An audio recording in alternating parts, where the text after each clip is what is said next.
verbal. Right. And then Which one are we going to have a chorus? right here, public comment. Public comment? Okay.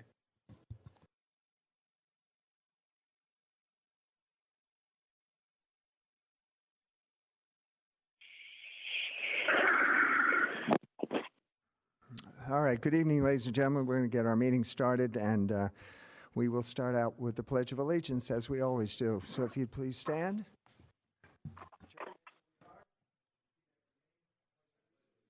To the flag of the United States of America and to the republic for which it stands, one nation, under God, indivisible, with liberty and justice.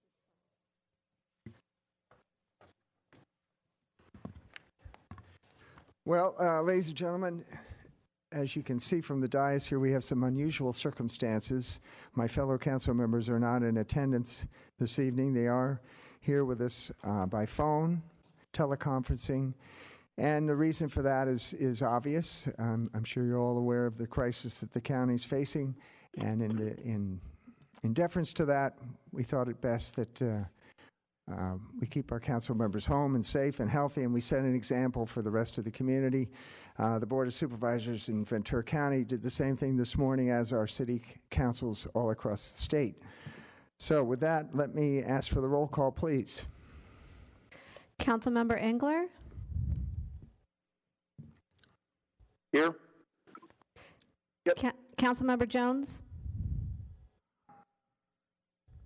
Here. Councilmember McCoy?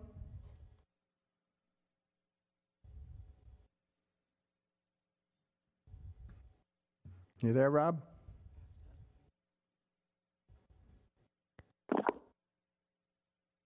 Councilmember McCoy? Mayor Pro Tem Bill De La Pena?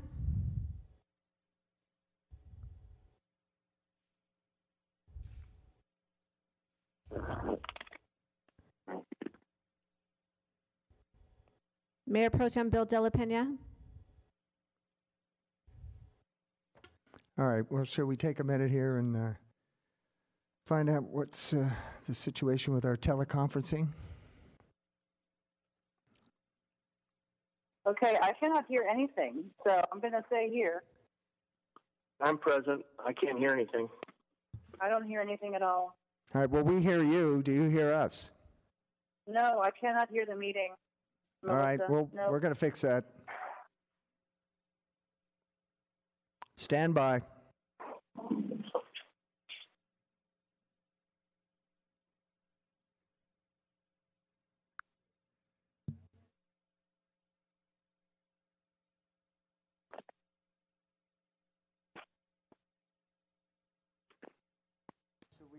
Mr. Yeah. Mayor.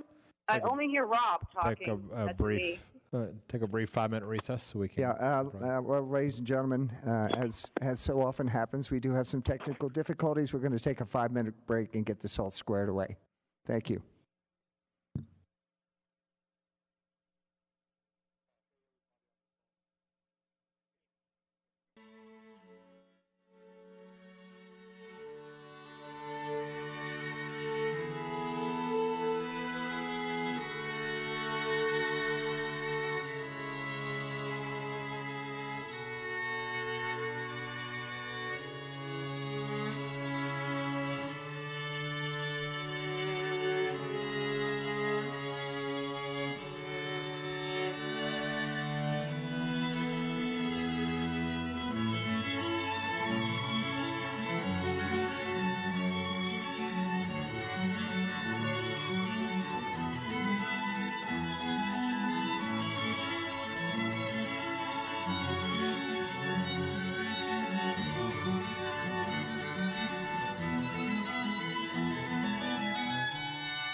right, well, just a moment. Okay, we're back on, ladies and gentlemen. I think we've ironed out our difficulties here, so we're going to go with the roll call again, if you please.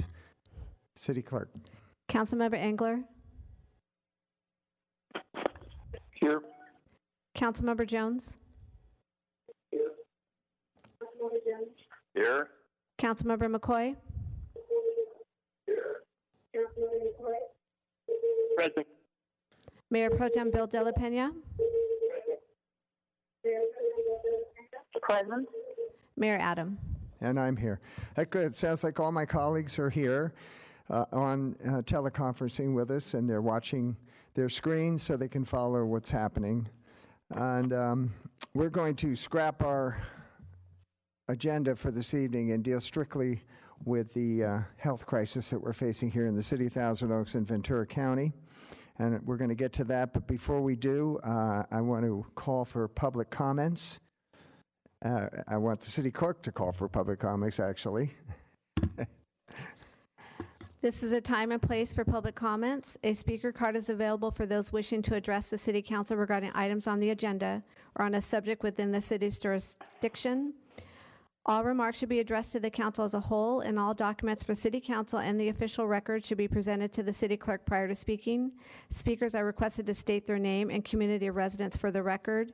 Under state law, public comment matters may not be considered by the council unless listed on the agenda, but may be referred to the city manager for administrative follow-up. 3 individuals have requested to speak. Each speaker will have 3 minutes. The yellow light will display, and you will have 1 minute remaining. And the speakers are also calling in this evening, and I hope you're hearing me. And first, we'd like to hear from Luann Kerouac. Luann, can you hear us?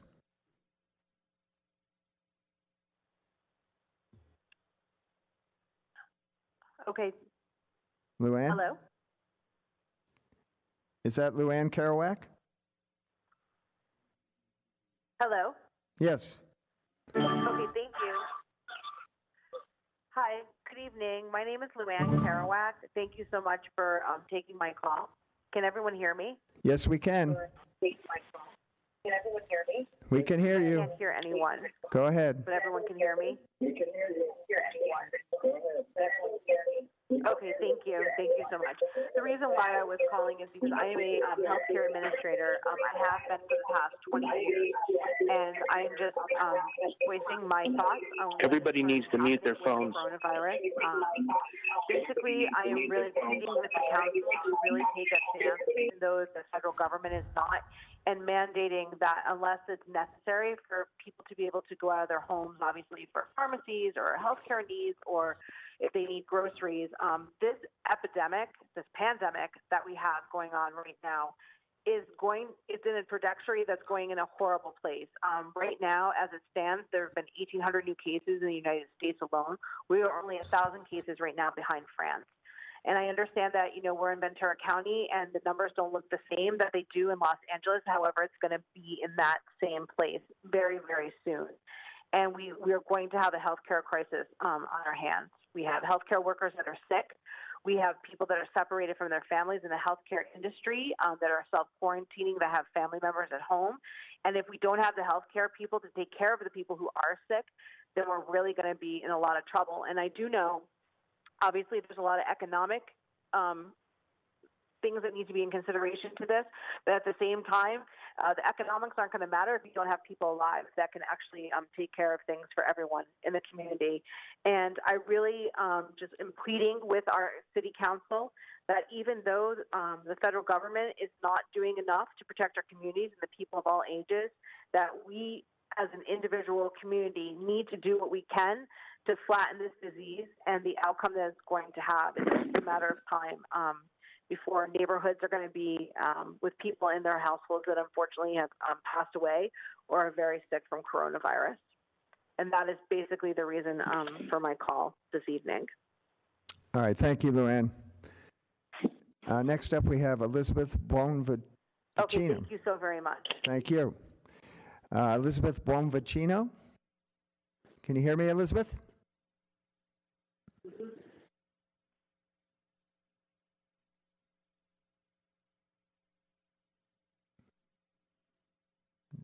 Just a moment.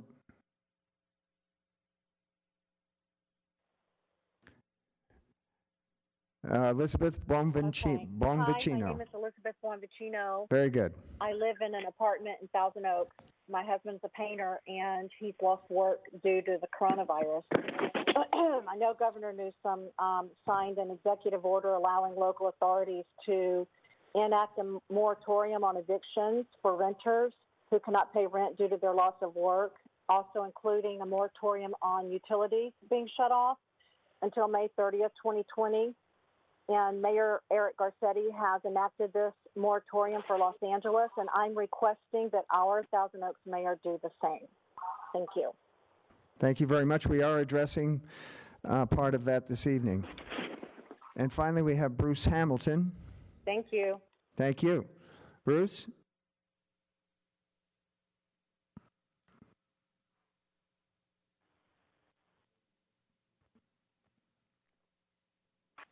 Good evening, Council. First, the top of the evening to you, and happy St. Paddy's Day. It happens that my heritage is Scot-Irish. That means that I like to drink, but I don't want to pay for it. Let me start by saying that in 1969, I moved from the town of Ohio called Sylvania, where I was a volunteer at the fire department. President Reagan once said, "The difference between democracy and communism is our volunteers." As I did in Ohio, I embraced that concept over and over again here in the Conejo Valley, starting with acquaintances like Alex Fiore and Carol Bowen, Chuck Cohen, Grant Brimhall, Tony Lamb, it goes Judy Lazar, and even Ed Jones, and several others, of course. As such, I served as the City Council's ad hoc committee on social services. I did that for over 12 years. I was an arts commissioner for 5 years, and I spent 7 years as a volunteer for the Stagecoach Inn and served as a Jungle Land curator. I was also privileged to work with Supervisor Jones on his Ombudsman Committee, where I was allowed to join two fine ladies and started a thing called the Conejo Free Clinic, and became the first president. With more than 50 years of living in the same house, I have watched Thousand Oaks grow from 22,000 people to over 130,000 residents, and I continue to give service to the community wherever I was welcomed. I can remember being in various councils from over at 1400 block of Thousand Oaks Boulevard and all the way through all the other places that you were at before you moved to Jungle Land. I was lured to the Conejo Valley by the advertising of American Hawaiian, that this is the city in the country.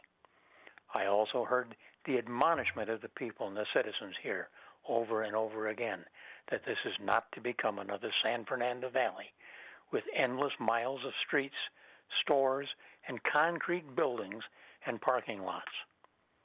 Recently, the city furnished an aerial view of the news in the news media to show the concept of the so-called improvements which will allow us to see the green grass of the lakes next door, along with a serene water feature in buildings tucked away behind it. Right across the street, Mr. Hogan donated the Gardens of the World and perpetuated the concept that green is better than concrete, and so are the fountains. Although I applaud the time and efforts of the various council members and staff, I'm compelled to offer my own observations from what I see in the media. First, the expenditure of $1.4 million to begin the conceptual designs, and another $500,000 to draw more pictures and talk to people like Rick Caruso about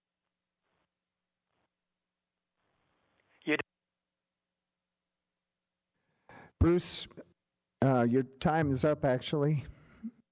Appreciate your thoughts. And thank you. All right, ladies and gentlemen, thank you all for making your comments this evening. Let me lay out what we have on the agenda this evening. First, we're going to talk with our city manager, Drew Powers, and he's going to give us the latest from Ventura County Public Health. We have some new pertinent information that we want to share with you. Then we're going to go to our city attorney, Tracy Noonan. She's going to talk about the emergency declaration that we want to ratify later in the evening for my fellow council members. This is to protect our public health. We can't eliminate all the risk, but we can certainly work to diminish it. It's going to take social solidarity and compliance from the citizens of Thousand Oaks, because as one of the speakers mentioned, we need to flatten that infection curve so we can save some lives and we don't overburden our hospitals. So with that, let me go to our city manager, Powers, and he's going to tell us the latest from the county. Thank you so much, Mayor Adam and members of the City Council and the public here and watching at home. Wanted to take a few moments to give you updates as to where things stand both here within the City of Thousand Oaks and in Ventura County. Obviously, we are dealing with unprecedented circumstances. And that said, I want to reassure our residents that your city team, the County of Ventura, and our partners are prepared and working very closely together. It's also important to understand that this is a unique crisis. And our role within a unique crisis that deals with a public health emergency means we are heavily reliant on the county's public health department. The health and safety of our residents is our top priority. And currently in Ventura County, there are 10 cases, positive and presumptive positive, of COVID-19. There are 193 people that have been tested to date, and those numbers are updated as new information is released. To maintain our priority on health and safety, our municipal operations are fully operational under modified staffing configurations, procedures, and other changes that I'll speak to in just a few moments. City staff is working to answer phones, return emails, and conduct business in a socially distant environment utilizing technology, and that does include remote work as it does for so many other businesses. There are a wide variety of city services available to you virtually, and you can find a full list of those on our website, which I will repeat a few times. We have a special section of our website, toaks.org/COVID-19, and that's updated almost hourly. Our libraries are fully operational in a virtual setting, despite being closed to the public. They've also got a call-in reference line, and you can find details on that through our library website, tolibrary.org. I want to take a couple moments to address the latest, both from Ventura County and from the broader statewide conditions. Within the last couple of hours, the County of Ventura Health Officer has issued a formal order that does a number of things, and I want to step through those things. First, following guidance that came on Sunday evening from Governor Newsom, the County Public Health Director in Ventura County has taken the formal step of closing restaurants and food facilities to indoor dining, but allowing for delivery and pickup for takeout and drive-through.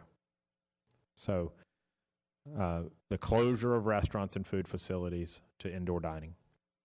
Secondly, the closure of bars and nightclubs that do not serve food, and movie theaters, gyms, fitness centers, and aquatic centers. Again, bars and nightclubs, movie theaters, gyms, fitness centers, and aquatic centers. Third, the order puts into place a mandatory order of all individuals living in the county 75 years of age and older and 70 years and older with underlying conditions to shelter in place in their residence until April the 1st. Narrow exceptions apply for medical care, nutrition, essential work, and outdoor exercise. But again, those 75 years and older and those 70 to 75 with underlying medical conditions. Non-essential county facilities will close to the public as of tomorrow. Thousand Oaks City Hall will follow suit and close to the public tomorrow morning as well. Our employees will still be here and working in varying capacities, as I mentioned earlier, to continue delivering service. Many of them will be deployed to assisting in various aspects of this local emergency. Testing for this virus is an ongoing consideration, locally, statewide, and across the nation, and I'm sure everyone has read about that in the news. With limited test kits available in Ventura County, only those meeting criteria for testing will be tested. That said, the county has and will continue to deploy remote testing locations and private sector opportunities across the county. That will include a drive-through location that will be sited in Thousand Oaks at the Conejo Clinic later this week. A COVID-19 hotline for community members with questions will be up and running through 211 by 5 p.m. tomorrow night. Again, 211 will have a special COVID-19 hotline able to answer questions from community members. That said, there are multiple places to seek information and get your questions answered that I'll list for you in just a couple of minutes. Public Health is also establishing a 24/7 on-call service for physicians in Ventura County that have questions about diagnosing patients and how to deal with testing. It will be up and running tomorrow as well. This is a ton of information. Things are evolving pretty consistently, and I know it's a lot to digest. The best overall clearinghouse for information in this county is vcemergency.com. Again, vcemergency.com is the same site that you probably utilize during fire emergencies and otherwise. That site is the single best clearinghouse for information on this.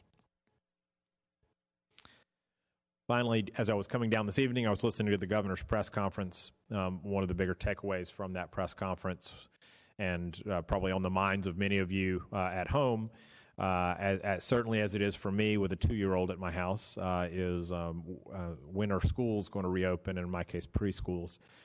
The governor was pretty candid in stating that there is an anticipation that schools may not reopen before summer. And I think that's just an important note for everyone to be thinking about. That's the most common question that's coming forth is, how long will this all last? And while none of us really have the answer to that question specifically, we are all working to prepare ourselves for what's going to be a period of disruption that will last more than just a couple of weeks. So what can you do? First of all, common sense. Simple, calm, focused common sense. There's a lot been said about all of the elements of hygiene and CDC guidelines, and that information is all listed through the various channels. But at the end of the day, common sense should rule. Hand washing, maintain social distance guidelines. Stay in your home as much as you can, as much as you're able to in the coming weeks. If you are ill or caring for someone that is ill, stay home except to seek medical care. Contact your physician for guidance if you're concerned about the symptoms. And keep in mind that test kits are in high demand with little supply as of right now. This means many seeking a test will not receive them at this time unless they meet certain criteria. I received a statement both from two key partners that I had agreed to read just so folks could hear from our hospital and from our Chamber of Commerce, two important partners. So I'm going to read just briefly the statement from Los Robles Hospital. This is uncharted territory, but we have been working together with Ventura County Public Health and the Centers for Disease Control for all scenarios. We want to reassure the public that we have a surge plan in place should it come to that. The public is our partner, and we simply ask that they keep informed and follow CDC guidelines, which include hand hygiene and social distancing. Our COVID-19 preparedness efforts include reinforcing infection prevention protocols and guidance from the CDC, sourcing necessary supplies and equipment, and emergency planning, so our hospitals are prepared to safely meet the needs of all our patients and protect the health and well-being of our colleagues. On behalf of all Los Robles Health System, we thank the community for their ongoing support and understanding. We realize that these are stressful and unprecedented times, especially when caring for a loved one. We have been touched by the outpouring of care and concern for our staff, even the thoughtful offer of child care for our healthcare professionals. Understandably, we expect nothing less from this community. The safety of our patients is our utmost priority, and remember, together we are TO strong. And a quick statement from the Greater Conejo Valley Chamber of Commerce. Some of the restrictions that I listed earlier and the impacts associated with this are going to have a tremendous impact on small business. And they have been working with us in addressing these challenges over the last number of days, and I appreciate their support. As our entire community navigates through the unprecedented COVID-19 crisis, Greater Conejo Valley Chamber of Commerce is asking residents to rally support for our small businesses and nonprofits through these uncertain times.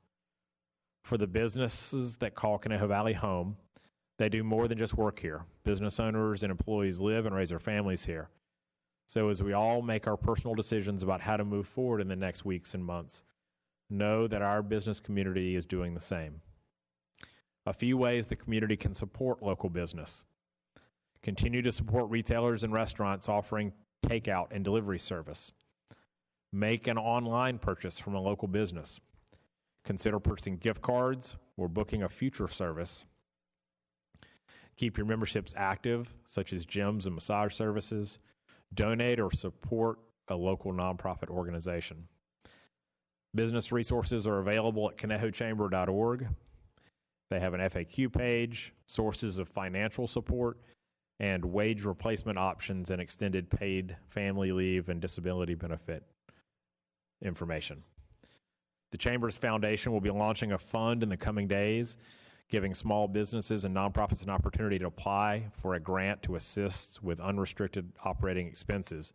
The fund will start with a $20,000 commitment from the Chamber Foundation, and additional funds will be raised through our corporate partners for distribution.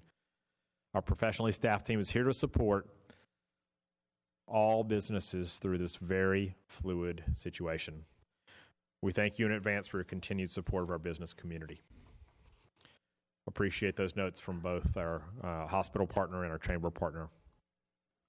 As I wrap up my comments, communication is key in this evolving situation. We have updates that are provided, as I mentioned, almost hourly through our website and our various social media channels, and that will continue. For county public health updates, vcemergency.com is your resource. You should bookmark it and visit it when you have questions, vcemergency.com. The city's website at toaks.org has a dedicated page for information and resources for residents and businesses, and that will continue to be updated as well, focused on Thousand Oaks. That's toaks.org/COVID-19. Finally, we are operating in an emergency management framework within the city organization. I'm very proud of the men and women that work for this organization and their dedication. We've been out this 7 days a week for the last several weeks. Our goal for you is to be a clear, concise conduit of information. There's going to be a lot of information flowing, and people are understandably overwhelmed by that. We're trying to distill it down, focus locally, and be that support for our community. With that, I'll hand it over to City Attorney Noonan to speak about the resolution ratification of our emergency declaration. Thank you. Good evening. Tonight for Council's consideration is a resolution ratifying the proclamation of the existence of a local emergency and rendering certain emergency orders. As generally discussed by City Manager Powers, on March 4th, the governor declared a state of emergency due to the public health impacts from COVID-19.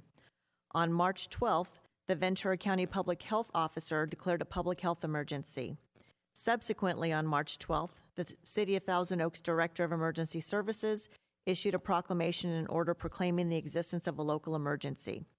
Pursuant to state law, this proclamation is valid for only 7 days unless ratified by the City Council. Before you tonight is the resolution ratifying that declaration, and it does several things, particularly if you look at the supplement that was issued by the City Clerk today. First, it satisfies the statutory requirements for council ratification of the emergency proclamation.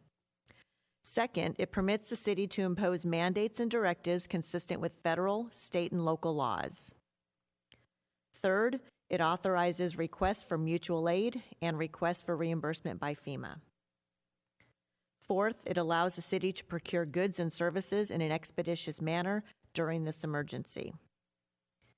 Fifth, it orders the closure of all city facilities to the public starting tomorrow. Sixth, it authorizes the city manager, as the director of emergency services, to issue subsequent orders and regulations necessary for the protection of life and property consistent with federal, state, and local regulations. And seventh, it orders a temporary moratorium on residential tenant evictions for non-payment due to COVID-19. With that, I will hand it back to the mayor for final comments, and I'm available for any questions. Thank you, Ms. Noonan. Thank you, Mr. Powers. I want to thank both of you for the time and effort you put into this public health crisis. It's been a 24/7 endeavor on both your parts, as well as the executive team and staff, and I appreciate all the time that you put into this. I'm going to make a few comments, and I want to go to my colleagues for questions. And I'd just like to say that this is not the first challenging set of circumstances that the city of Thousand Oaks has faced.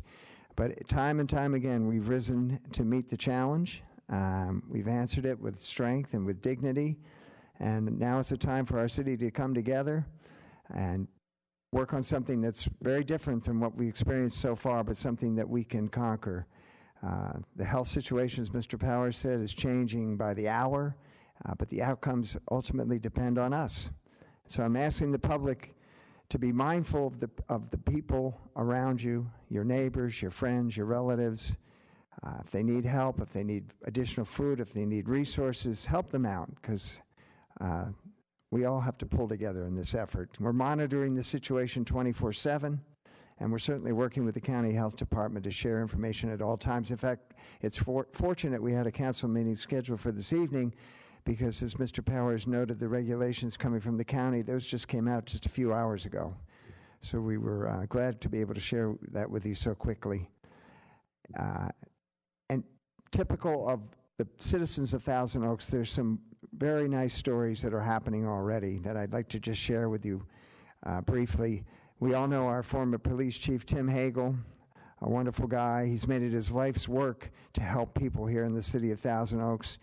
He just delivered 200 sack lunches to children who are out of school, and through his Safe Passage program.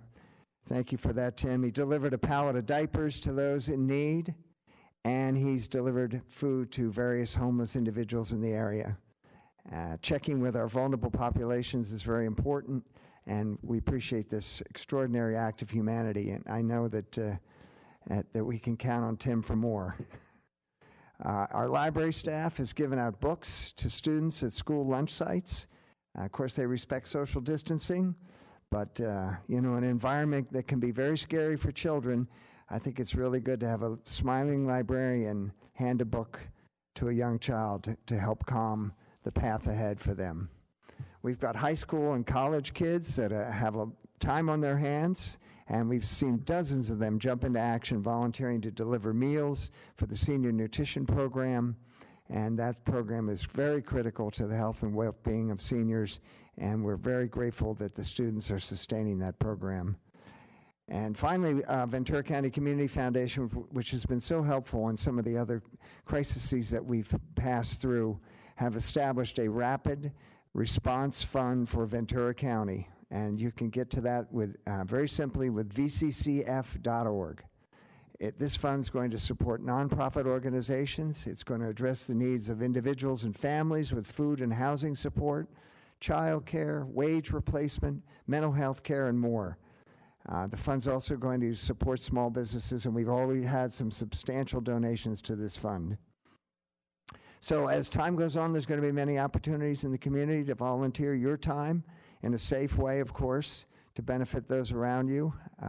Hopefully you'll be looking for those opportunities. The state of California has a website. It's called serve.ca.gov, and through there you can apply to deliver meals, you can apply to donate, to volunteer at food banks, wellness checks, blood donations, all the kind of things that we need to get through this. And so I'm calling on everyone in the city. Let's join our resources. Let's help our neighbors, help those that are most vulnerable. And together we can get through this thing. We can weather this storm and make sure that the deep roots we have in our community become even stronger. We had a saying, and some of the other problems that we've had here in the city, TO strong, and that applies now. Let's make TO strong. Social solidarity. Let's comply what's being asked of us, and we'll get through this together.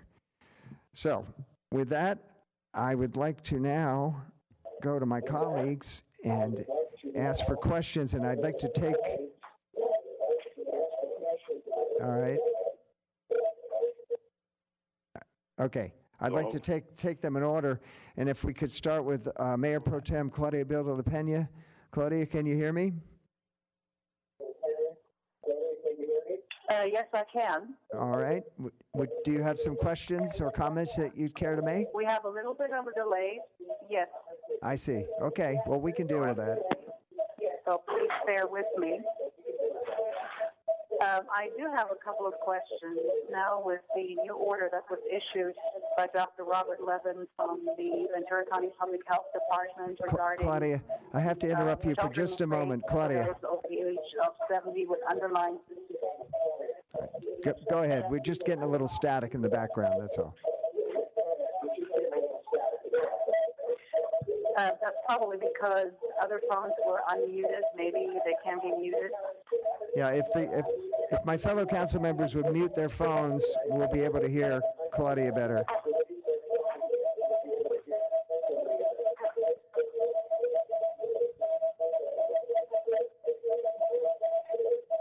Okay, I'm going to try again.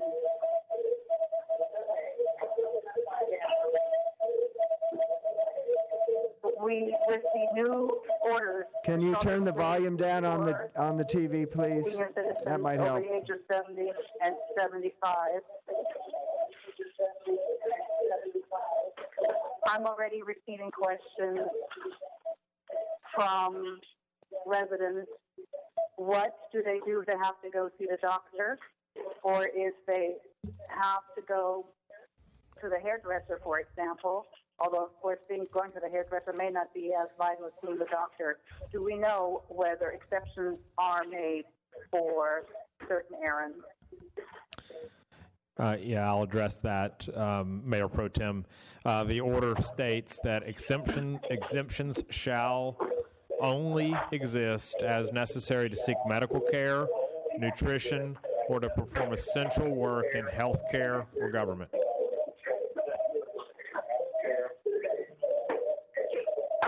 Thank you. And then it's kind of hard to hear with all of the noise and the feedback in the background. Try turning your TV down a little bit.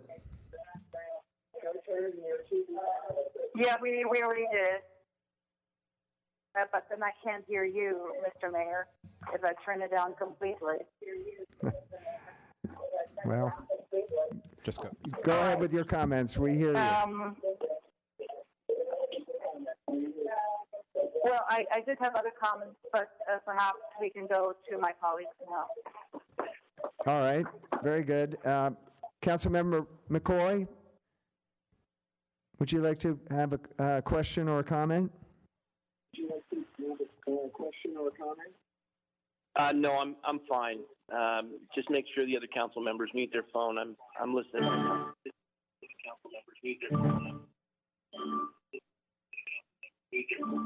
All right, very good. Councilmember Engler?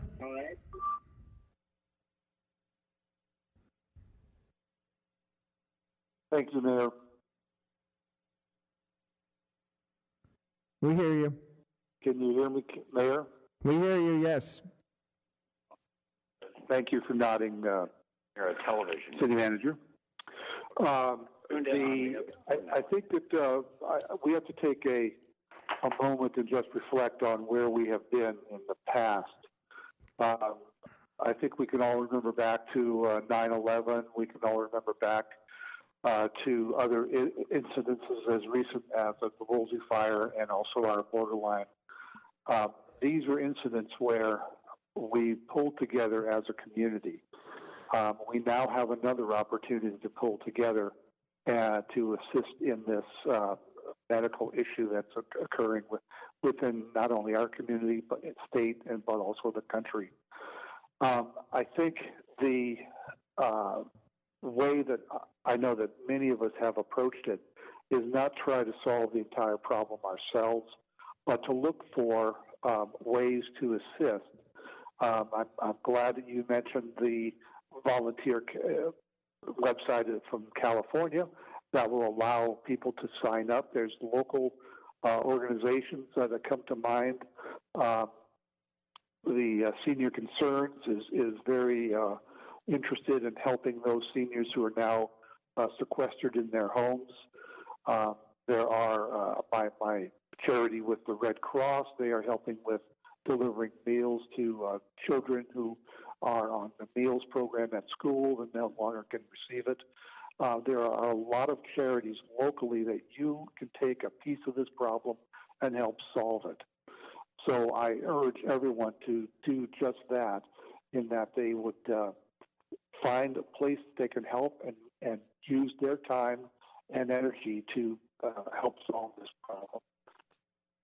So in terms of the ordinance that we're looking at passing, happy to see that we'll have workers that will be affected by our employees, both in terms of having them work away from the location and do our social distancing, but also those employees who are going to be hurt financially by this. I'll take that. I think I heard enough of that to understand what the root of the question is, and it is in relation to how are we handling our employees during this unprecedented time.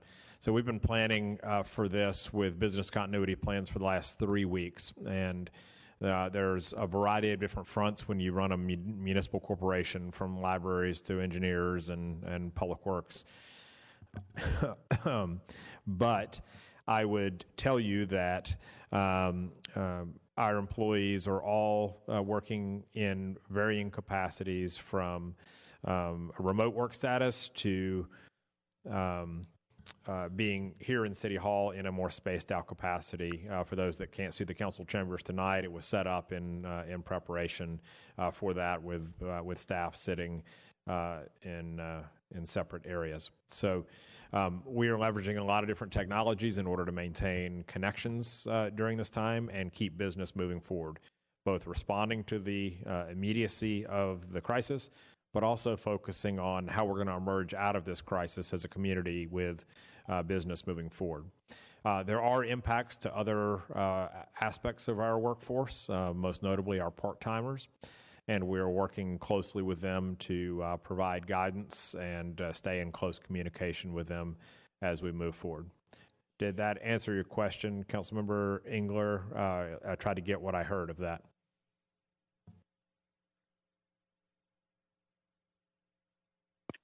Yes, thank you, City Manager. I think that answered my question as far as the employees go. I appreciate it. Thank you. Thank you, Councilmember Engler. Councilmember Jones. Can you hear us? Well, Can you hear me? Yes, we can. Hello? We hear you. I've been having a little trouble hearing here. I would like to applaud what Member Engler just said and second those items. I've got a little difficulty in when the different items were read. I believe there were 10 or 11 items. I don't want to prolong this, but I'm wondering if Tracy perhaps could very quickly just go through those items again for me. Certainly. Sure, happy to. So the resolution that's ratifying the existence of an emergency declaration, you'll see there's obviously a lot of recitals giving the background with respect to the current emergency situation. After the proclamation, once the proclamation is done, there are several orders that the City Council will be issuing. First is, one thing, for example, is that it allows the city to impose mandates and directives that are consistent with federal, state, and local laws. For example, City Manager Powers talked about just within the last, I think, hour, the Ventura County Public Health Officer came out with a new order mandating the self-isolation of those persons 75 years and older. So what our provision and our resolution does is it allows us to enforce that. Another thing that the resolution does is that it authorizes the city to ask for mutual aid, and it also allows us to ask for reimbursement through FEMA. It's kind of a standard order that's put in just about every city's emergency declarations, and it's almost like a formality, but it allows us to ask for mutual aid from other cities, other counties, the state, and it also allows us to request reimbursement for financial outlays for purchases and what have you through FEMA. It allows the city to procure goods and services in an expeditious manner during this emergency. As you are well aware, there is a lot of state law that restricts how government agencies can acquire goods and services. During an emergency, it is very standard for cities, counties, the state to set aside those mandates and allow for cities to expeditiously procure goods, whether it is, water or beds or what have you. It allows the city to do that. Another thing that the resolution does is it orders the closure of all city facilities to the public starting tomorrow. Again, this is in line with what the county just ordered within the last hour or so. City facilities will be closed starting tomorrow. An important provision of the resolution is that it authorizes the city manager as the director of emergency services to issue subsequent orders and regulations necessary for the protection of life and property, consistent with federal, state, and local regulations. As you're all aware, this is a really fluid time. There are guidance issued by the federal government, the state government, CDC, World Health Organization, the county, et cetera, on an almost hourly basis. What this provision does is it gives the city manager, as the director of emergency services, the ability to issue subsequent orders in response to that guidance or those directives without having to convene another city council meeting. And finally, it orders a temporary moratorium on the residential tenant evictions for non-payment due to COVID. And this is in direct response to the executive order issued by the governor last night that is encouraging cities to adopt their own moratoriums to protect those residents who are suffering income challenges based on COVID-19.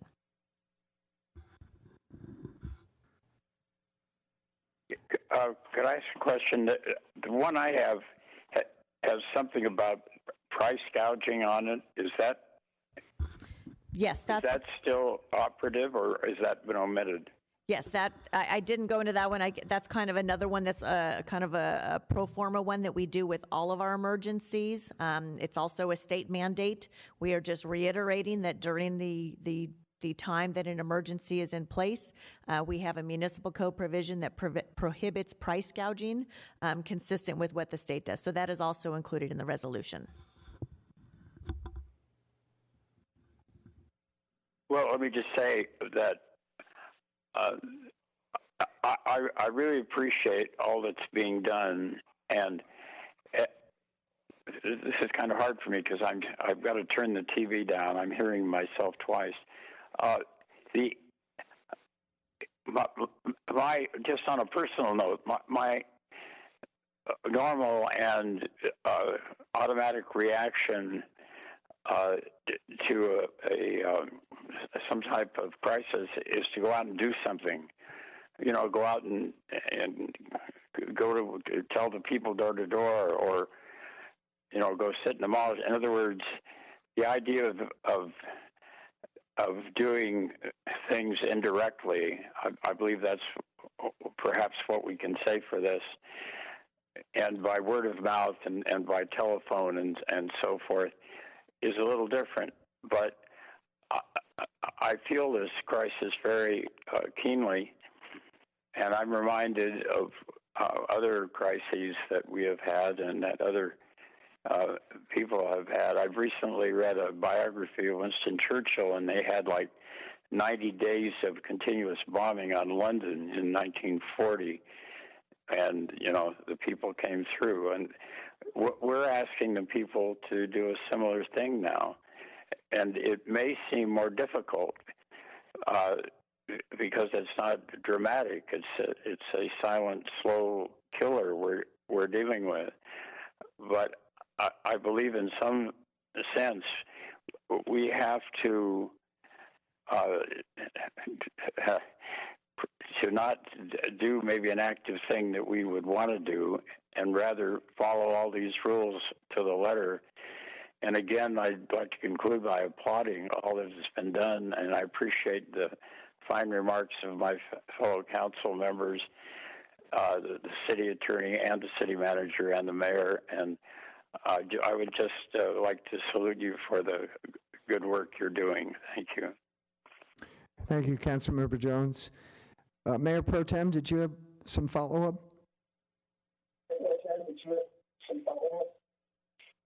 Yes. Given that we have a lot of late development, is it possible to have some sort of clearinghouse via a city Facebook page where we, such as what Ventura County Public Health is doing, where we can actually answer people's questions with the latest closures, with the latest orders, with locations for COVID testing? And I think Mr. Powers mentioned that it will happen at Conejo Clinic, which I believe is on the grounds next to the Oaks Mall, because we public officials, of course, we try to help with the spreading of correct factual information, but it would also be helpful to have a centralized location, that a clearinghouse of sorts with the chamber or the hospital, where we can actually answer people's questions more directly. I'm happy to answer that question, Mayor Pro Tem. As I mentioned, we're working very, very closely with our county partners. And as this situation is continuing to evolve, we're moving closer and closer into what's known in the emergency management realm as a joint information center. In a situation like this, the boundaries of our municipal enterprise don't really matter. And while we're all speaking to individual constituencies, the messaging is very, very similar across those bounds. And so our team, headed by Melissa Hurtado and Alexandra South, is working closely with the county's PIO in a joint coordinated fashion and bringing in other communications professionals from cities across the county to share resource and ensure that questions are being answered. To that end, the county, as you referenced, does have a Facebook page that has generated a tremendous following over the course of just several days. Our staff have actually joined that as moderators, and so they are participating and answering questions that have a Thousand Oaks tie and root to it. So we believe that paired with the addition of the 211 call-in line and our work with the Chamber of Commerce on a centralized business resource puts us in a good position as we move forward. That being said, we evaluate our communication response on a daily basis and make shifts and modifications, and we'll continue to do so.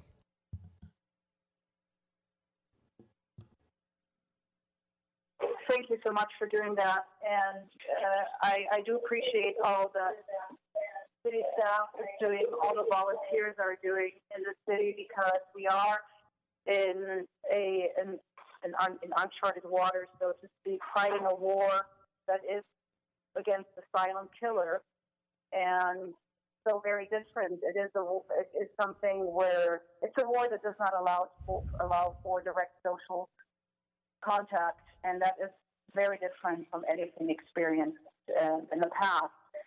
So I also want to encourage everybody to please follow the rules and to really try all they can do not to spread anything that they might be carrying. And with that in mind, also, of course, protecting our first responders in this, because they will be the first ones and are already on the front lines with this.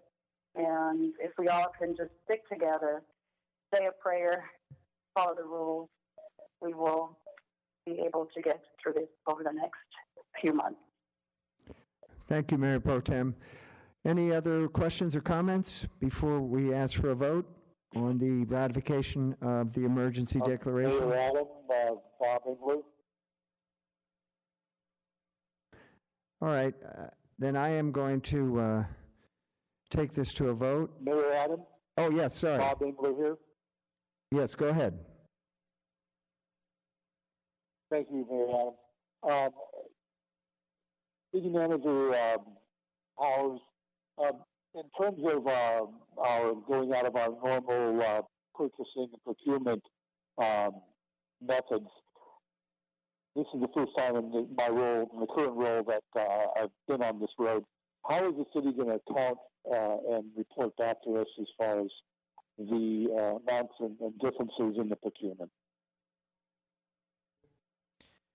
I think I do. I'm going to answer two portions of that, and hopefully both of it, between both of those, it'll cover it. From a procurement standpoint, we have both from a procurement and a reimbursement standpoint.